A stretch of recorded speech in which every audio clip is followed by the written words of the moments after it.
continuation of the 7th chapter, but talks about his nature and then the vibhutis, that how everything is actually nothing but Bhagwan's vibhuti. You know, what you see, what you feel, what you hear, what you smell, everything is just representing that. And after showing the Vishwarup, where Bhagwan actually,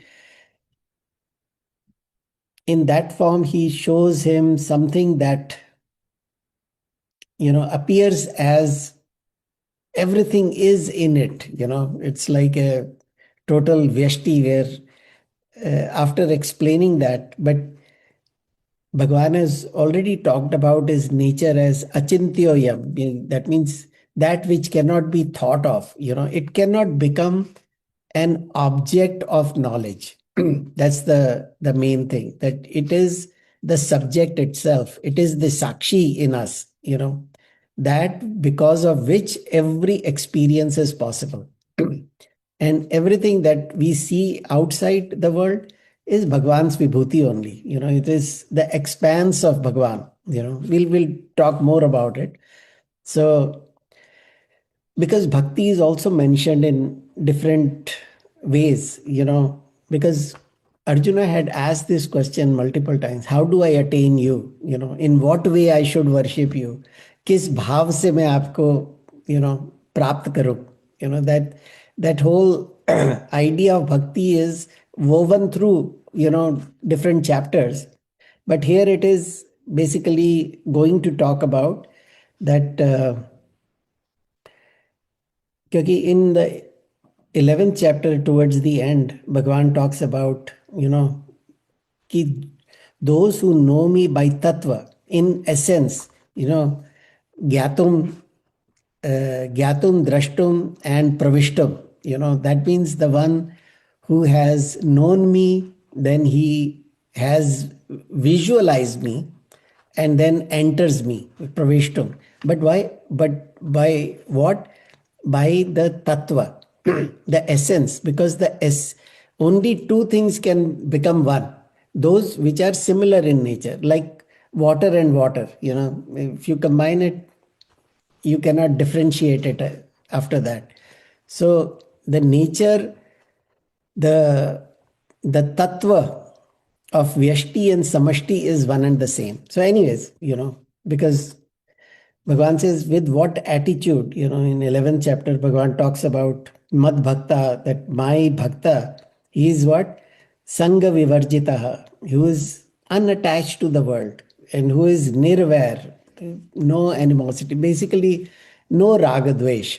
And then Sarva Bhuta Hite Rataha, that means compassionate to everybody. So that's where it all starts, because the Bhagavan has talked about the nature of Paramatma as nirvikar, nirgun, ananta, formless. All these things are talked about before. But let's get started with it, because the two things that Arjun had doubt about is anyway, let's go through that first verse, because that's the question that Arjun has asked. He says, Evam satata yuktaye bhaktas tvam paryupasate. So, evam is from the in this way, evam, in this way, because it is referring to the last verse of the 11th chapter. When Bhagavan said that my bhakta is like this, so that's what he's talking about. Evam satata yuktaye bhaktas tvam paryupasate. Because in the last shloka, Bhagavan has talked about that you worship me like what? Mat karma krat. You become one with me. That means all your karmas should be devoted to me. That means every action is for me only. And that is after showing his Virat Roop, or Vishwaroop. And Matah Paramaha, that means understand me to the is the supreme goal of your life. That's what we have to do. And become my bhakta, mad bhakta. So that is why this question has come about. Okay, so what is it that takes to become your bhakta? uh, because now we talk about the two aspects of Bhagwan, ki is it the Saguna Bhakta or Nirguna Bhakta? Means in what form should I worship you? Ye Bhakta of Saguna Sakar, because Satata Yukta ye Parupasate. Parupasate means that which is contemplating or doing sadhana or the upasana is totally dedicated to you, Here Arjuna is actually pointing to the Sagun Sakar form, because he's talking about that, in what form, which should I, not in what form, should I worship you as Sakar Sagun, doing all karmas dedicated to you. And then he talks about that those who, because in the earlier verses also we have talked about Brahman, Akshar Brahman, Avyakta, Nirvikar, Nirgun, all these things we talked about. So here uh, Arjuna is talking about that there are two types, Tesham. Tesham means of these two types, Sagun and Nirgun. Of these two types, who are the yoga, what is the word here? Vittama. योग वित्तमाह एक होता है one is योग वित्त Yogvit is the one who knows the nature of Paramatma. Then the Yogvittara. Yogvittara is the one who is better than the Yogvit, who knows. And Yogvittamaha is what is the supreme? What kind of bhakti is the best? What kind? So I want to do that because I want to know, where I will achieve you without any doubt. So I want to know that. See, knower of that uh, Paramatma and the best way of knowing it, So in these two types, which is better, Question is, he's talking about the whether I should go through Sagun path or Nirgun path. That's one way to look at that. Because the question is, who are the best knowers of Paramatma? Who are or we can say, who are the best bhaktas of Paramatma? Like suppose if I say, who is better bhakta between Indra or Shivji? So there we can say, okay, but, or we can say, should we worship uh, Paramatma or should we worship a devil? Something like that. Who should we worship? The point is very clear, But because now we are talking about in principle, we are talking about the same thing, Sagud Nirakar, it is the same Paramatma only. So in the yoga, Vittamaha is the what is the supreme truth. So the best way of, or the the best bhakta of Bhagwan, who is that? We'll say, because you can worship Bhagwan in any way, it'll mean the same thing. But point is, जैसे in the Mandukya or some other Upanishads, they will say, okay, you should meditate on Omkar. In that Omkar, meditate on A as the Vishwa, or meditate U as the Hiranyagarbha, as the Paramatma, and Amatra as. So there are ways of worshipping the Nirgun also. But But here it is, we are talking about the how to pick which one to follow. That's Arjun's question. Sometimes he asks simple questions, but they have a deep import. Because knowledge wise, Sagun Sakar or Nirgun Nirakar are the nature of Paramatma only. That Paramatma, there for Paramatma, there is no difference. We can accept him in a form or we can accept him as the Nirakar. So in both, the point is that how does my mind work? How do I absorb my mind in that Paramatma? That is the question, not what is the nature of Paramatma. Here, nature is not the point because both are Paramatma only. When we talk about Sakar, uh, Sagun Sakar, we are talking about the same Paramatma when we talk about the Nirgun Nirakar. So we are not talking about which particular Paramatma to worship. We are talking about what will absorb my mind into Paramatma. That is what we are trying to get to. Because suppose I am a big bhakta of Krishna and my mind is reveling in that. My mind is always in that Krishna bhakti. It doesn't go anywhere. On the other side, if I have somebody who says, no, I only worship, I don't believe in the forms, I only worship Nirakar, I will only meditate on Om, but his mind is wandering somewhere else. So then better absorption is the one which has a form, which is hanging on to a form. Or the other way is also possible. Somebody is doing, the chintanam, that everything is that Nirakar, the mind always absorbed in that Om sound or the Om nature of Paramatma.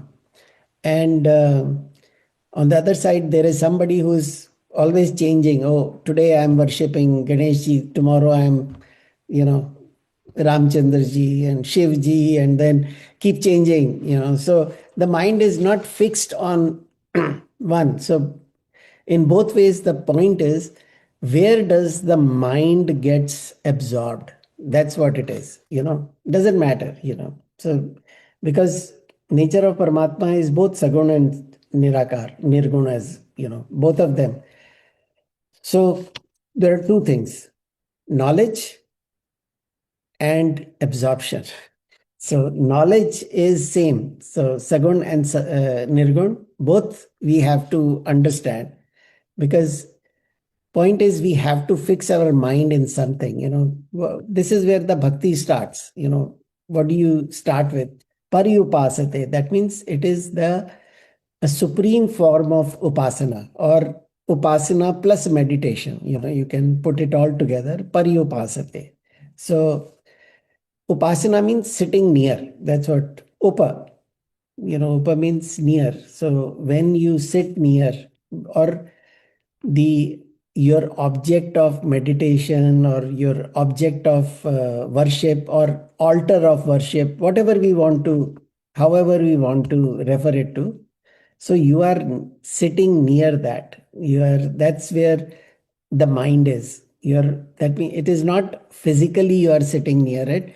Your mind is near that. So what is mind? Mind is vritti pravaha. That means constantly thoughts are coming and going. So that is mind. The mind is not fixed. Mind is just uh, a thought generator. So it is constantly going through that. So when our thoughts flow towards that Paramatma, that is what, uh, and according to the Shastric definition. So it's not like you pick any object. So it has to be some valid ways.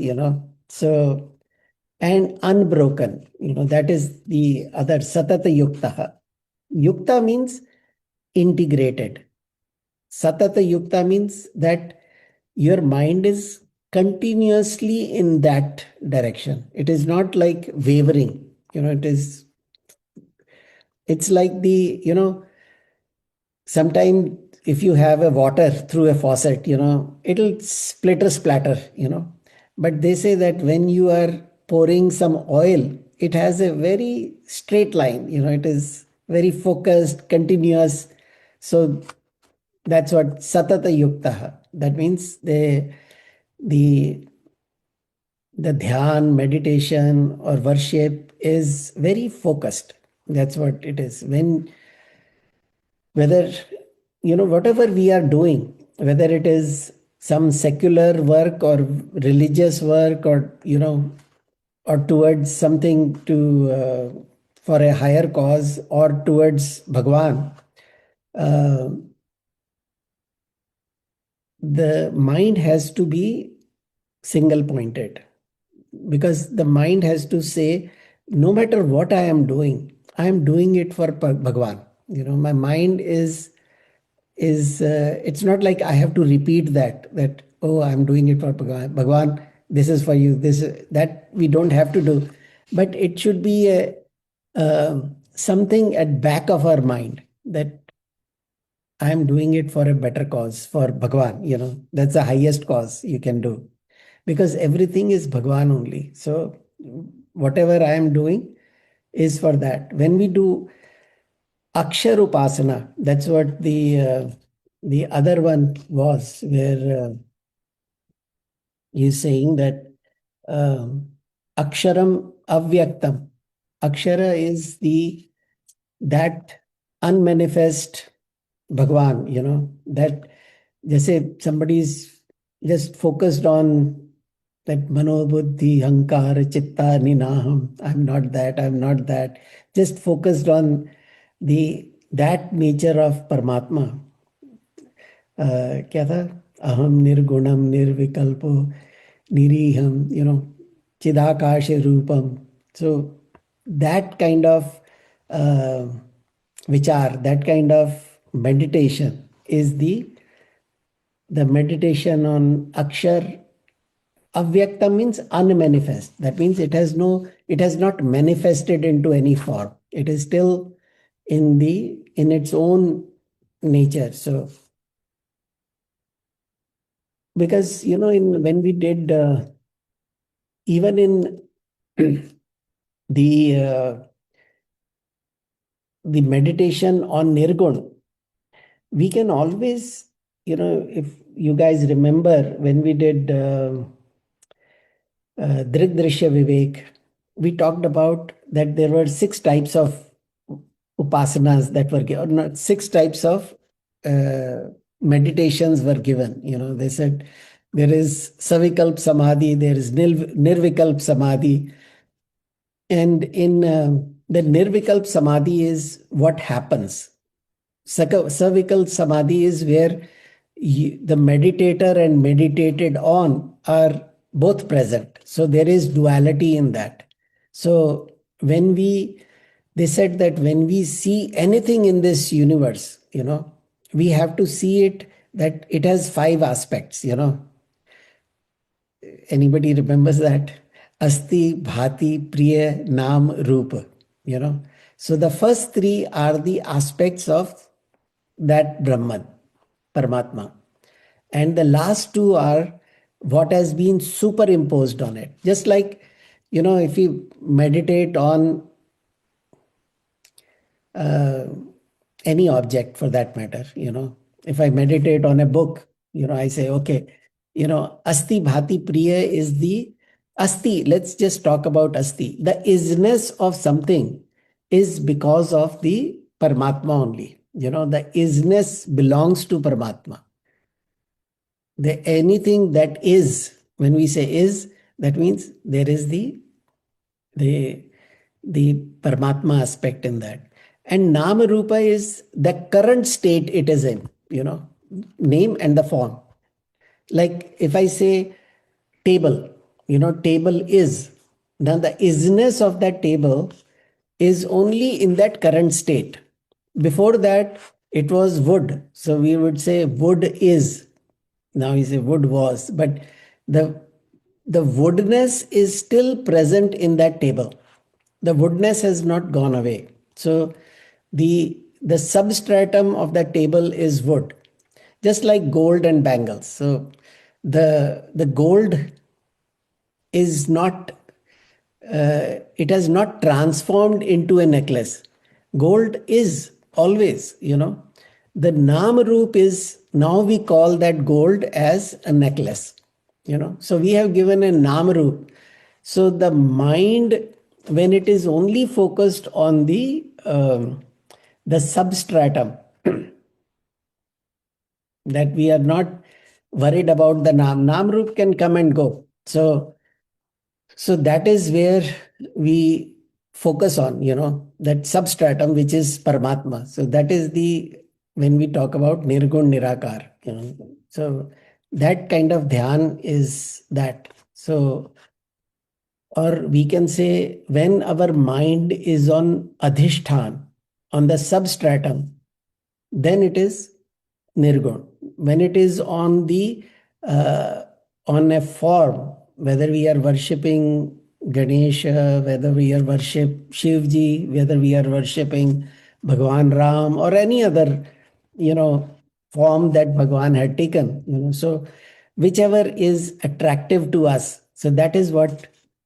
Uh, so he's what question is that which what what is the best way to absorb my mind? That's his question. So in for a sagun person, when he sees everything, he sees as Bhagwan's vibhuti. So we can focus on that. That's how it is. Because Bhagwan said that I am appearing in every form. So every form is me only. So I am. Basically, the world is nothing but the vistar of that Chinmaya nature of Bhagwan. Now let's go to the answer. Question is clear. Just wanted to make sure so that there are no two types of Bhagwan. There is only one type of Bhagwan. Bhagwan is Satchidananda Swarup. But how does one meditate on that? That can be of two types. How does my mind get absorbed in that bhakti? That's my question, which is the best, So Shri Bhagavanu Vacha, Maya Veshya Mano Ye Mam Nitya Yukta Upasate. So Aveshya means focusing on or entering me or whatever in me, in me. How does Mano Ye Mam, those bhaktas, ye matlab those bhaktas whose mind is in me, absorbed in me, and how, what kind of absorption? Nitya Yukta, always focused on me, their mind is always gravitating towards it. Upasate, worship me.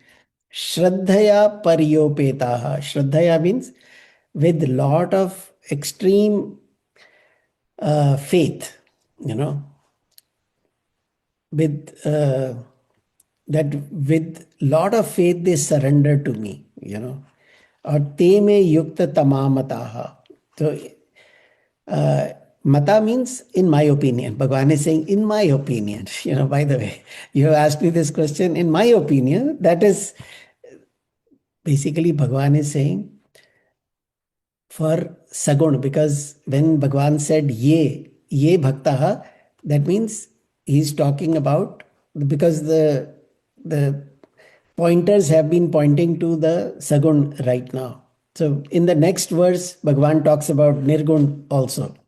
But he says, in my opinion, this type of bhakti, which is sagun sakar, is better for, actually it is pointed to Arjuna. So for you it is better, it is the best for you, because upasate means ye upasate, ye means those bhaktas who worship me, uh, in me, aveshya, absorbing in me, absorbed in me. Their mind is in me, So, and ever steadfast. This kind of upasana we are talking about. So they are best united in me. So,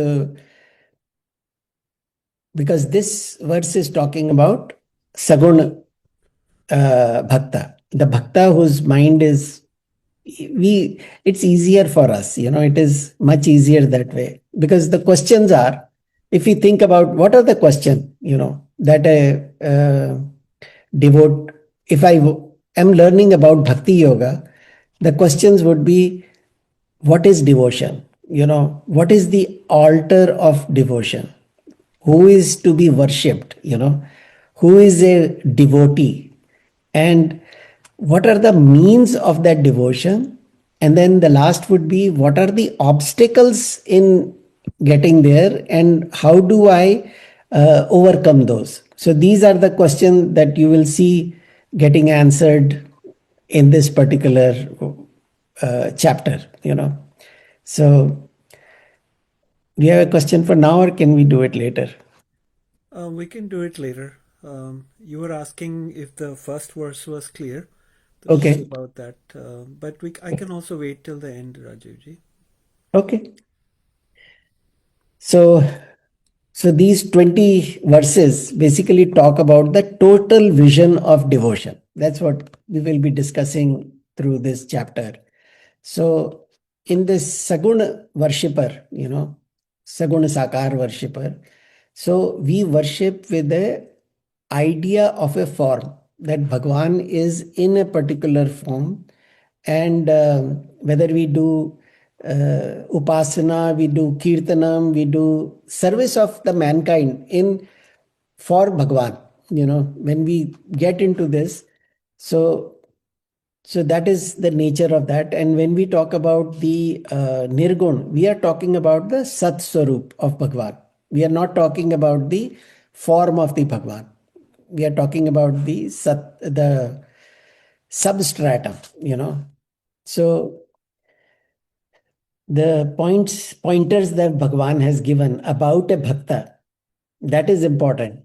Sagun or Nirgun will come later, but he's saying the one who is ever united, ever steadfast, his mind is fixed in me, and make their mind enter into me. That means that they are not thinking of themselves different, their whole world revolves around that, and supreme unfavoring faith in me, that I am the ultimate goal of their life, so because they are the one who are best united with me, yukta tamaha pataha. It's not like they are supreme, they are the one who become one with me, yukta tamamataha,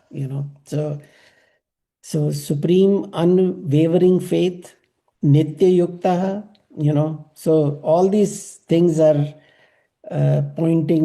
pointed out, even in Tulsi Ramayana, Bhagwan, when is talking to uh, you know explaining the Navada Bhakti, you know at that point he says that my bhakti, jat paat kul dharma badhai, I don't care about you are a higher or a lower, or you are a very prosperous or you are a very poor, you are a sick person or you are a healthy person. It doesn't matter. It is how much you love me. Bhakti is nothing but parama prema rupa. So point is, bhakta means that where your mind is it in me or is it in the world? That's the what differentiates a bhakta from a non-bhakta. We can be a what you call as temporary bhakta. That for 15-20 minutes I am a bhakta, then otherwise I am a worldly person. So Bhagavan says, okay, give more and more to me. Another thing to think about is, where is our mind? our mind gravitates to things that we love. It gravitates where our attachment is. It will always run towards that, you know. So जहां पे भी राग द्वेष होंगे वहीं पे मन भागेगा, you know. That's how the mind works, you know. So जैसे water has a particular, it follows the gravity, you know, flows downwards. So uh, so bhakti has to be three things, you know. In bhakti we have to understand, and all three things have to be present. So first is love and trust. We have to have love, and trust means the faith, you know. So love has to be there, faith has to be there, and both have to be there. And then a total steadfastness has to be there. Steadfastness means that it doesn't waver. Yani ki for some time it is there, but then it runs away, you know. Sometime we may have one or the two, you know. We may have love for something, but we may not have respect for it or faith in it, you know. I love my dog, but he's not a, you know, it cannot be an altar of my worship, you know. There is no faith in it कि सारे मेरे काम मेरा कुत्ता कर देगा. I don't have that kind of faith. Or, and also I don't have steadfastness कि this is it, you know. जैसे है ना मीरा का भजन, जो तुम तोड़ो पिया मैं ना ही तोड़ू रे. क्या आगे तोड़ी प्रीत, क्या है तोरी प्रीत तोड़ी कृष्णा तोर कौन संग जोड़ू रे. तोर संग But जोड़ कृष्णा और संग तोड़ी रे. yeah, so that means कि अगर तुम तोड़ भी दो, even if you break that relationship, I am not going to break it, because where else can I go? Beside you, there is nobody else. My love is such that even if you break, I won't break that, you know. And even if I snap that relationship with you, is there anybody else or anything else that I can connect with, you know? So that kind of uh, attitude has to be there. Mira's attitude, you know, that single pointed upasana is the key here, soaked in love, you know. It's like pure love that just the mind is completely absorbed in it, you know. So that is what bhakti is. And that bhakta is best united with me. That's what Bhagavan is saying. He's not saying that bhakta is the greatest, the Sagun bhakta is the greatest. No, that bhakta gets united with me is what Bhagavan is saying. It could be Nirgun, it could be Sagun, but here Bhagavan is pointing to Sagun bhakta, you know. So, because we have love for Bhagavan, no doubt, you know. But is that enough? You know, our love is distributed with worldly things, you know, in children, in family, in work, in money, in house, in car, all those things, you know. So Bhagavan has a small, थोड़ा सा प्यार उनसे भी है, but सारा नहीं है, you know. कहते हैं अगेन मेरा भजन, मेरे तो गिरधर गोपाल दूसरो न कोई, you know. That alone is, you know, there is nothing more. So God is omnipotent, omnipresent, loving, forgiving, you know, all that thoughts have been there, you know. So that is the faith that we have. If we have that, then we will not waver, you know.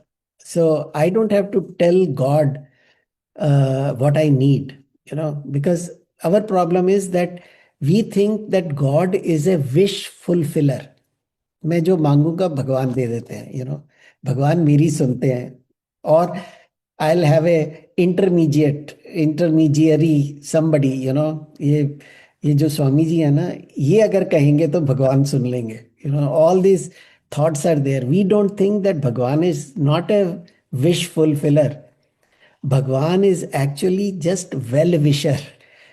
Whatever Bhagwan is doing is for our good only. If we are in a pain, it is for our good only. For some, we may not understand it.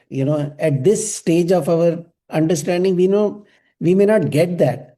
But that is how we have to understand Bhagwan, that because we don't have to tell Bhagwan, what I need. He's the Antaryami, you know. What is that song? Uh, भले बुरे सारे कर्मों को देखे और दिखाए. Anyway, so that is about mind, but mind is supported by that substratum of mind is Bhagwan only. So that is the kind of faith that we have to develop. There was this story, I think Swami Tejavanand used to tell that there was this bhakta and he had a lot of faith on Ganesh ji. So he would worship, but he thought that there is no benefit. Ganesh ji is not helping out. Maybe he doesn't have that many powers. So he said, okay, you know what? Put Ganesh ji on the side and start praying to his father, who is more powerful. So he started worshipping Shivji. So one day he was doing his dhupam, dhupam samarpayami, and he saw that the the fragrance, the smoke was going towards Ganesh ji. He doesn't have control over that. So he got very upset. I'm worshipping Shivji and smoke is going towards this. So he took a, you know, cotton, little cotton, made two balls and put it in the trunk of Ganesh ji. And then Ganesh ji appeared. He said, when I was worshipping you, you never came. And now that I am putting this cotton balls in your nasal, you are, manifesting now. He says, at that time, you didn't think that I was real. You thought I was just a murti and you were doing this. But now you are actually thinking I am real and I should not get this. Then I want to tell you I am really real. I am right here. I am omnipresent. So that was just a story. But the point is, Bhagwan's point is that we have not that it is just a word, omnipresent and omniscient and all these things. We have to actually have that faith and have that knowledge also, that it is what they are talking about is real. So, because earlier Bhagavan had said, those who are devoted to me, I give them gyan, I give them mukti also. So, वो काम भगवान का है. All we are going to do is then develop that bhakti, so we become one with that. So ज्ञान वगैरह सब अपने आप आ जाएगा. That is Bhagwan's responsibility. Our responsibility is to love Bhagwan. So let's stop here. Om Purnamadah Purnamidam Purnat Purnamudachyate Purnasya Purnamadaya Purnameva Vashishyate. Om Shanti Shanti Shanti.